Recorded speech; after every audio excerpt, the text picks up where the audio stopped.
Profesor Said Akil juga sudah mengatakan ya, ilmu kalam itu berasal dari ortodoks. Halo. Selamat malam Kak Agatha. Terima kasih sudah diberi kesempatan untuk hadir di room Kak Agatha yang paling keren di seluruh komunitas TikTok. Gimana kabarnya Global? Baik Kak. Iya, silakan Global. Ada yang mau ditanya mungkin? Iya, tadi Kak Agatha bilang pada abad 7 Masehi Allah Subhanahu wa taala kan. Jadi itu kalah start dengan Tuhan Yesus pada abad ke-1 Masehi, bukan? Tetapi apakah Kak Agatha tapi saya yakin Kak Agatha tahu bahwa Yesus juga kalah start dari Nabi Musa di abad 13 sebelum Masehi.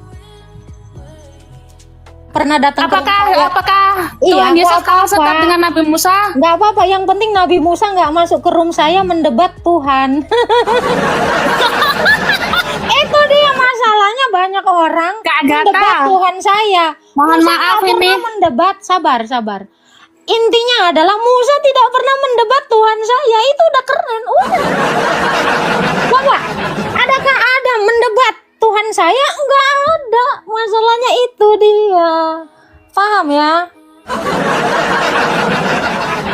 Gitu loh. Bahkan Musa bareng sama Tuhan Yesus di Gunung Tabor. Oke, silakan Global. Ada lagi yang mungkin mau ditanya Global? Iya Kak, Nabi Musa pada abad 13 sebelum Masehi. Artinya Tuhan Yesus kalah start dari Nabi Musa, bukan itu? Salah. Nabi Musa itu bukan 13 abad sebelum Masehi. Mungkin literasi Anda ditambah dulu. Tapi Nabi Musa menerima 10 perintah Allah itu. Yang pertama berbunyi, jangan ada Allah lain di hadapanku. Kemudian yang kedua adalah jangan membuat patung menyerupai aku. Jangan menyebut namaku dengan sembarangan. Halo? Oke. Iya Kak. Oke, ada Itu, suara anjingnya mungkin. Saya mohon pencerahan ini tentang Nabi Musa mendapatkan perintah bahwa jangan ada Allah lain di hadapanku, jangan menyebut namaku dengan sembarangan, jangan membuat patung. Itu bagaimana? Setelah itu Yesus pada 1 Masehi justru karena yang ada ditemui Allah lain. Oke, karena yang ditemui Musa itu adalah Yesus sendiri. Makanya Musa tidak pernah mendebat Yesus, karena yang bertemu dengan Musa itu adalah Yesus. Yesus mengaku seperti ini di dalam kitabnya Musa, Keluaran 3 ayat 14. Aku adalah aku. Dan Yesus pun mengaku hal yang sama ketika dia datang sebagai manusia. Maka yang ditemui Musa itu adalah Yesus saya. Makanya Musa tidak pernah mendebat Yesus. Baik. Silakan. Lalu bagaimana dengan orang-orang Yahudi yang mengatakan bahwa Yesus tidak memenuhi syarat untuk menjadi Mesias karena tidak bisa membawa kejayaan bagi kerajaan Daud, tidak bisa mengembalikan kejayaan kerajaan Daud. Oke, Petrus orang Yahudi, Yohanes orang Yahudi, Paulus orang Yahudi. Orang Yahudi mana yang tidak menerima? Bunda Maria orang Yahudi, Andreas orang Yahudi, Yakobus orang Yahudi. Orang Yahudi yang mana yang nggak nerima? Terlalu banyak orang Yahudi yang percaya masalahnya. Baiklah. Oke, Kak Agatha. Tahu lagi ya, Nabi Yohanes yang adalah orang Yahudi. Nabi Yohanes mengatakan bahwa Yesus adalah Tuhannya. Gimana mau ditolak? Nabi loh itu. Silakan. Oke, baiklah Kak Agatha, pencerahannya bisa saya terima. Terima kasih. Berkati Global. Terima kasih. Oke. Kita naikkan lagi yang lain ya. Thank you Bang Kapeto. Halo Pak Sugar. Halo, selamat malam. Selamat malam. Pak Sugar, ada yang mau ditanya? Sejauh saya memantau Komal Kristen, Ini Agatha yang paling enak nih sebenarnya kalau untuk menjelaskan. Ada mungkin yang mau ditanyakan? Tadi saya kebetulan saya masuk Komal di ada channel baru, tapi saya mencoba masuk. Tapi jadi seakan mereka ingin saya membuat sesuatu hal yang berbeda supaya jadi berdebat. Kebetulan saya kan memang Islam. Kebetulan ada Saifuddin Ibrahim dan yang lain-lain jadi bulian.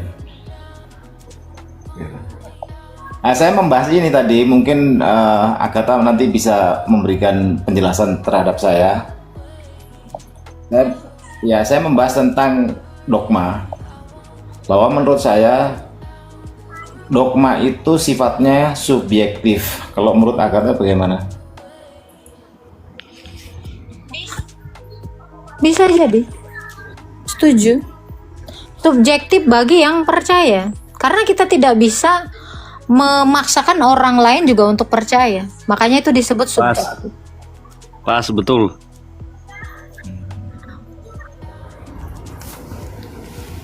Betul sekali. Ya. Pak Master Islam atau Kristen, Pak Master? Hindu. Oke. Hindu, oke. Boleh buka kameranya Pak Master? Boleh. Silakan. Tetap. Siap. Oke, Pak Sugar, mungkin ada lagi yang mau ditanyakan.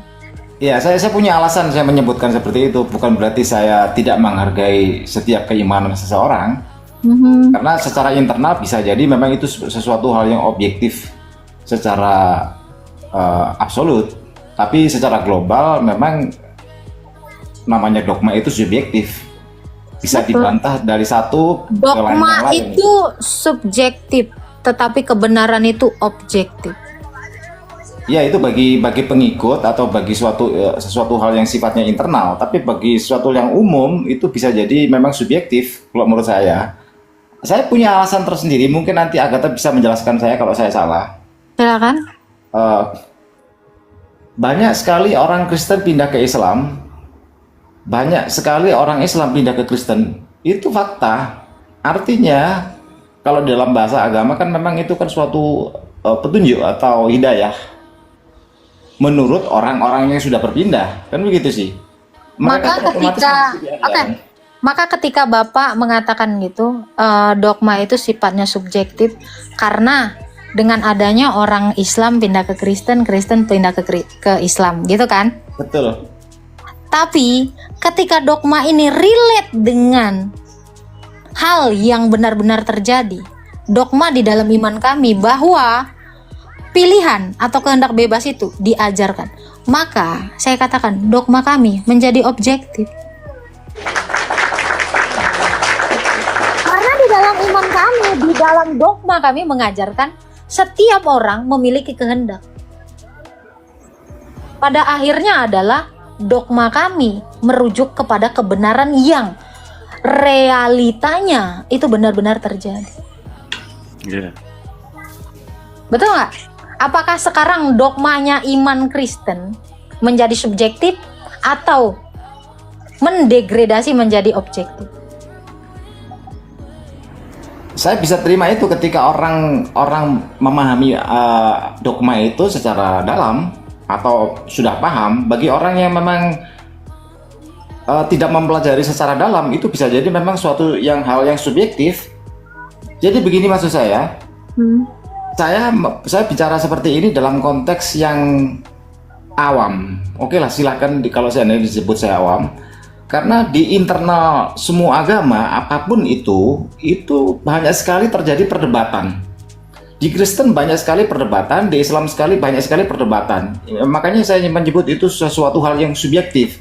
Ketika orang Di semua agama itu semua ya. Di semua agama ada Pak Master, biar Pak Sugar menyelesaikan. Silakan. Iya, silakan. Jadi blank. Gini maksud saya. Di dalam internal agama itu banyak sekali perdebatan. Ketika orang itu mau berdebat, berarti itu sifatnya subjektif. Ketika orang itu diam, berarti sesuatu hal itu yang objektif. Maksud saya itu. Oke, apakah perdebatan di dalam iman Kristen sama dengan perdebatan di dalam iman Islam? Ini juga kita harus tahu. Kalau Perdebatan di dalam iman Kristen karena tidak ingin tunduknya terhadap satu dogma. Sebenarnya dalam iman Kristen itu tidak ada perdebatan. Karena ketidaktundukan seseorang akan dogma yang berlaku, itulah menyebabkan terjadi perdebatan. Lagi-lagi Alkitab saya menjelaskan setiap orang punya free will. Makanya orang juga bebas untuk berdebat. Tapi apakah sama perdebatan di dalam imannya Islam? Nah, ini yang kita perlu cari tahu. Apa sebenarnya yang diperdebatkan di dalam imannya Islam? ini yang saya sepakat. Mungkin Pak Sugar tahu sebenarnya. apa yang diperdebatkan di dalam iman Islam? Betul, gini maksud saya. Ini yang saya sepakat dengan Agatha sebenarnya. Pandangan-pandangan setiap ulama, betul kan? Betul. Tapi sayangnya semua nilai agama sebenarnya esensinya seperti itu. Tapi apa yang terjadi? Semua agama melakukan itu. Jadi seakan-akan ketika perdebatan itu terjadi, orang dipaksa harus ikut, orang dipaksa harus memahami. Saya bicara tentang fakta, saya tidak bicara tentang keimanan ya. Orang seakan-akan digiring harus memahami itu ketika dalam perdebatan. Padahal nilai-nilai sebuah agama tidak perlu diperdebatkan, tapi menjadi suri tauladan. Harapan saya itu sebenarnya. Dalam iman kami, Tuhan kami lah yang memaksa. Bukan pandangan orang. Tuhan kami memaksa kami itu satu. Jadi bukan pandangan si penganutnya yang memaksa kami. Karena setiap penyembah harus tunduk kepada sesembahannya. Ini yang dibedakan dulu. Karena Tuhan kami itu secara langsung memaksa, kamu harus seperti ini. Karena Tuhan kami itu mengajar langsung. Makanya ajaran itu tidak boleh berbeda-beda. Nah, kalau di dalam iman sebelah, imannya Pak Sugar, ya mungkin ya, ini kan tidak ada yang mengajar, makanya banyak pandangan. Tetapi Tuhan kami mengajar. Maka yang memaksa kami bukan dogma kami, bukan rasul-rasul kami. Yang memaksa kami adalah Tuhan kami untuk seturut dengannya. Tetapi berbeda dengan perdebatan di dalam iman Islam. Pandangan tiap ulama lah yang memaksa orang untuk tunduk. Berbeda. Makanya saya bilang, konteks perdebatannya ini apa dulu? Karena Tuhan saya mengajar. Tuhan saya bukan memberikan dogma asal-asalan. Seterah lu mau terjemahin, lu mau pandang seperti apa. Enggak. Nah, kalau di iman yang lain kan saya tidak tahu Tuhannya apakah datang sendiri untuk mengajar. Saya tidak mau ikut campur untuk itu. Seperti itu. Betul, saya menghormati dan saya mengerti tentang penjelasan. Kalau Tuhan memaksa seperti itu saya bisa pahami. Tapi betul lah, Tuhan itu memang harus memaksa. Ya, kalau Tuhan tidak betul. memaksa, Itu dia konsep, tidak Tuhan. Iya, yang karena Tuhan, otoritas dia itu memaksa kita harus tunduk pada dia. Iya, cukup logik itu, saya terima itu. Tapi ketika orang memaksakan sesuatu hal yang dogma, mengikuti dogma itu, masih human being, itu yang jadi persoalan. Nah, kalau mamanya memberikan pengertian penjelasan supaya orang jadi paham dan menjadi suri toladan, itu ya seperti itu tadi bisa diterima. Saya ambil contoh seperti ini. Saya tadi membahas seperti ini, ya saya bersyukur Agatha memberikan penjelasan dan pengetahuan buat saya. Tadi kebetulan saya sore tadi masuk Komal di Kristen, tidak ada penjelasan seperti ini. Yang terjadi adalah penekanan supaya saya harus berbeda. Kebetulan ada Saifuddin Ibrahim. Saya kebetulan cukup lama mengikuti beliau ini. Saifuddin Ibrahim itu memang ya Islam garis keras zaman dulu. Ketika dia berpindah, sekarang jadi Kristen garis keras. Kesimpulan saya seperti itu. Saya tidak mengorek kepada sesuatu hal yang keimanan, gitu loh. Saya melihat dari sisi personality. Begitu Agatha maksud saya. Iya, tapi kita juga tidak bisa menilai agama itu dari apa yang dilontarkan seseorang. Itu tidak menjadi tolok ukur iman Kristen, ya. Kita juga tidak bisa, Pak. Sebenarnya kita tidak lazim membandingkan pengetahuan yang satu dengan yang lain. Karena pengetahuan saya tentu berbeda dengan pengetahuan yang Bapak sebutkan tadi orangnya. Iya. Tuh. Tapi apakah dia mewakili kekristenan ataukah saya mewakili kekristenan? Nah, tentu itu tidak bisa dipertanyakan. Sebab apa yang saya kemukakan tentu mewakili apa yang diajarkan Alkitab. Karena semua yang saya katakan ini ada dasarnya. Makanya saya bilang, kalau kamu bertanya dengan seorang Kristen, apakah dia mewakili Kristen? Itu belum menjadi tolak ukur dari apa jawabannya. Karena banyak orang yang seperti itu datang ke room saya, Yesus datang menebus dosa. Setiap orang Kristen menarasikan itu seolah-olah itulah dogma kami, padahal belum tentu.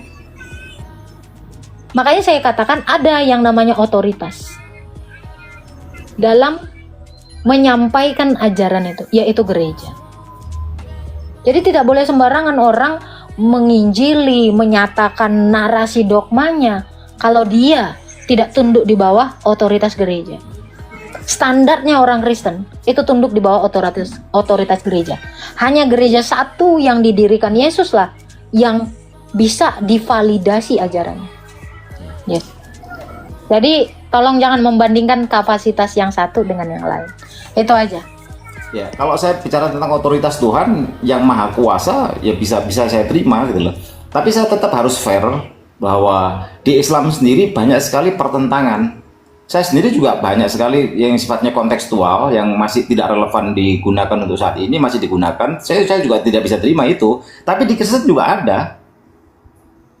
Di Kristen juga ada yang sifatnya ada pertentangan. Itu kembali lagi bukan otoritas Tuhan, tapi ini kan manusia. Itu tadi udah saya jelasin sih Pak. Ya tadi udah dijelaskan gitu loh. Ya mohon maaf sekali saya kalau umpamanya menyinggung Agatha. Kalau sebelumnya kan Agatha juga cukup berselisih di Komal dengan Mihana. Akhirnya itu kan artinya apa? Memang ada terjadi perdebatan, ada ketidaksesuaian di situ.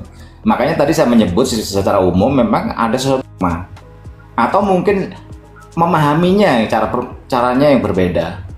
Makanya saya bilang tadi Pak, semua yang dikatakan Kristen, muridnya Yesus itu tunduk kepada Yesus. Mikana bukan muridnya Yesus. Anda harus bertanya itu kepada yang benar-benar muridnya Yesus. Karena Mikana bukan mewakili Kristen. Bahkan saya tidak tahu ajaran dia bersumber dari mana. Kalau ajaran saya bisa buktikan ajaran saya sampai ke Rasul Andreas dan Rasul Paulus. Makanya saya bilang tadi, otoritas tertinggi itu adalah gereja. Gereja yang didirikan Yesus yaitu para muridnya. Orang boleh-boleh aja menarasikan iman Kristen. Tetapi apakah pengajarannya itu hasil dari dia berguru sampai ke rasul?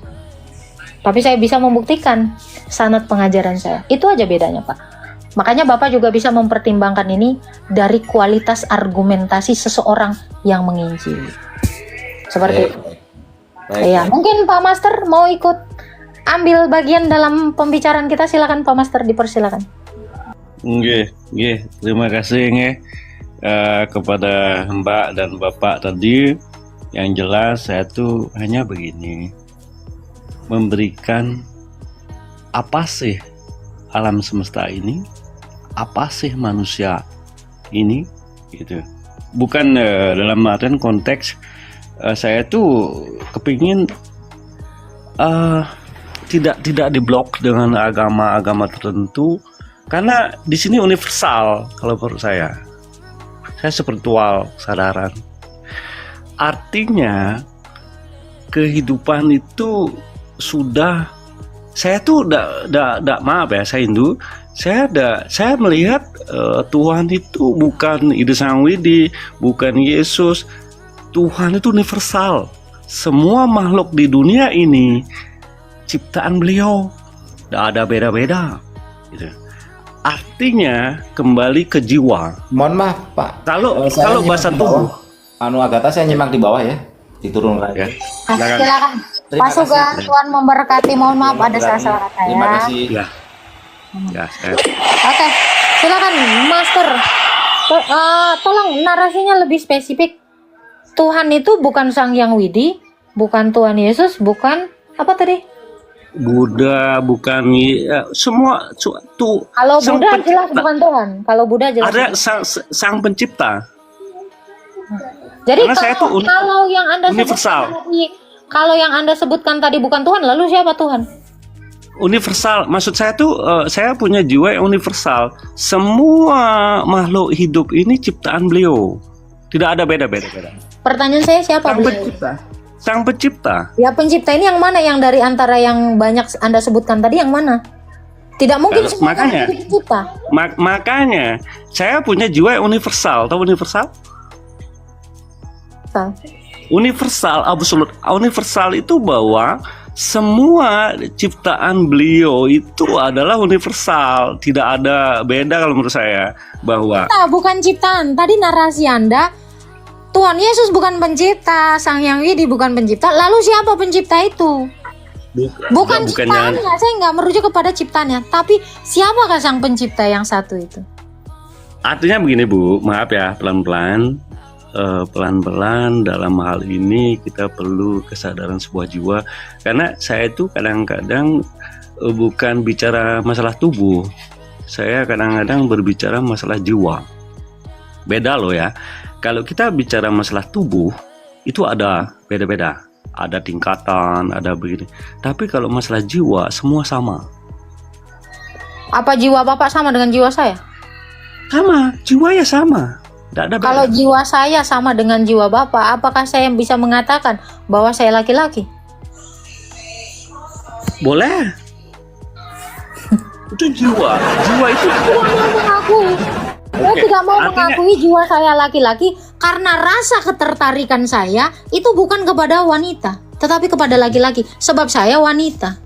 itu Maka tubuh. dari sini pun Itu masih tubuh. membuktikan jiwa Itu Anda. masih Loh, tubuh. rasa itu dari jiwa, bukan dari tubuh. Ketertarikan saya terhadap laki-laki itu bukan bicara tubuh, Pak. Itu bisa Ya. bicara jiwa. Jadi Anda juga harus paham jiwa itu apa. Oke. Gitu. Dalam oke Saya tidak oke bicara mengerti gender mengerti. saya, tetapi saya bicara rasa. Rasa tentu sesuatu yang non fisik. Mungkin nggak Oke. Bapak tertarik sama laki-laki? Karena saya tertariknya sama laki-laki. Kalau Bapak Kalau mengatakan jiwa Bapak sama dengan jiwa Kalau saya, tubuh. gitu. Kalau bicara masalah tubuh, ya begitu. Kita tadi bicara jiwa, Pak. Saya tidak bicara tubuh. Saya tidak pernah tertarik. Rasa cinta saya, ketertarikan saya itu kepada pria. Kepada wanita. Karena saya adalah seorang wanita. Saya tertarik sama laki-laki. Bapak seorang laki-laki. Ketertarikan Bapak pasti cenderung kepada wanita. Atau Bapak Itu mulai tubuh. kelainan sekarang. Bukan, itu tubuh. Nah, ini menjas. Ini bukan menjas. bicara rasa, Ini bukan menjas. tubuh. Tubuh, Kita bicara tubuh dulu. rasa. Tubuh. Loh, saya tertarik kok malah tubuh. Kalau Gimana caranya? Rasa itu dengarkan dikatakan dulu. Bu, pelan-pelan. Saya makanya hati-hati. Kalau berbicara masalah tubuh, manusia itu ada tubuh, ada jiwa dan roh. Ya, kalau Tubuh menyadari berbicara sesuatu nggak? Tubuh menyadari Apa? sesuatu nggak? Tubuh Dengar menyadari dulu. sesuatu nggak? dengar dulu ya. Kalau tubuh itu tuh masih ada tingkatan, masih ada begini, ada istilahnya kelamin gitu. Kalau jiwa itu sudah sama, ya itu beda. Hati-hati. Makanya manusia itu kalau dia tubuh dia masih terbelenggu dengan begini aturan begitu begini. Kalau jiwa itu sudah dia mencapai sesuatu yang kesadaran. Karena tidak ada. Sekarang saya tanya Anda, apakah jiwa bisa dibelenggu? Tidak bisa. Bisa. Makanya manusia ketika mati bisa binasa. Sekarang saya Itu tanya tubuh Anda, kalau yang binasa. jiwa, oke, kita Dengar bertiga, dulu, dengar dulu. gantian. Dengar dulu, Kalau dengar. jiwa, Yang kalau jiwa tidak bisa terbelenggu, kenapa dia yang sudah mati, kenapa tidak bangkit lagi masuk lagi ke tubuh? Logikanya adalah Makanya, jiwa itu pun kan hukum. terbelenggu. Kan hukum. Dengar. Tubuh. Udah Pak, Bapak belum masuk ke sini Pak. Saya sangat-sangat mempelajari ilmu makrifat. Jadi Anda belum nyampe Pak. Di level saya seriusan Anda belum nyampe. Ngaco dari tadi Pak. Bicara pencipta, universe adalah pencipta. Bapak dari tadi ngaco serius. Karena udah mulai. Saya sudah mendeteksi filsafat kosong yang Anda pun stuck di situ. Tapi saya tidak pernah stuck sebab Tuhan saya mengajarkan ini. Oke, jiwa itu bisa dibelenggu. Makanya ada ayat di Alkitab dikatakan, janganlah kamu takut kepada manusia yang dapat membunuh tubuh, tetapi takutlah kepada Dia yang bisa membinasakan baik tubuh maupun jiwa. Iman saya terlalu dalam untuk bicara hakikat manusia, Pak. Saya memahami ini. Ya, Anda dari tadi nggak nyambung, makanya Anda selalu berkelit. Bicara rasa, Anda tidak bisa membedakannya dengan tubuh. Rasa berbeda dengan tubuh. Ya, belajar lagi Pak. Mungkin Anda butuh banyak belajar filsafat. Namun, saya tidak pernah mengadopsi ajaran filsafat. Iman saya terbentuk dari sini. Dan ini tidak ada campur tangan dengan filsafat. Filsafat kalian itu bisa saya patahkan hingga detik ini. Silakan masuk ke dalam ranah filsafat. Tapi saya pastikan, filsafat Anda itu adalah pandangan orang-orang yang tidak pernah mengenal Allah. Ya, Alkitab saya bukan filsafat, tapi Allah saya bisa menjelaskan dengan detail tentang masalah roh. Selain dari Yesus yang adalah sang pemberi nafas itu, tidak ada yang bisa menjelaskan tentang roh, kecuali hanya sedikit. Oke. Jangan bicara makrifat dengan orang ortodoks. Ortodoks itu sumber dari ilmu makrifat. Ilmu filsafat itu sudah kami buang mentah-mentah. Ya, bahkan siapa ya? Gue lupa nama, Profesor Said Akil juga sudah mengatakan ya. Ya, ilmu kalam itu berasal dari ortodoks. Ini belum terkalahkan hingga detik ini. Maaf, kami tidak mengadopsi filsafat, tetapi Tuhan saya yang mengajarkan itu. Boleh diuji. Kalau mau, boleh diuji.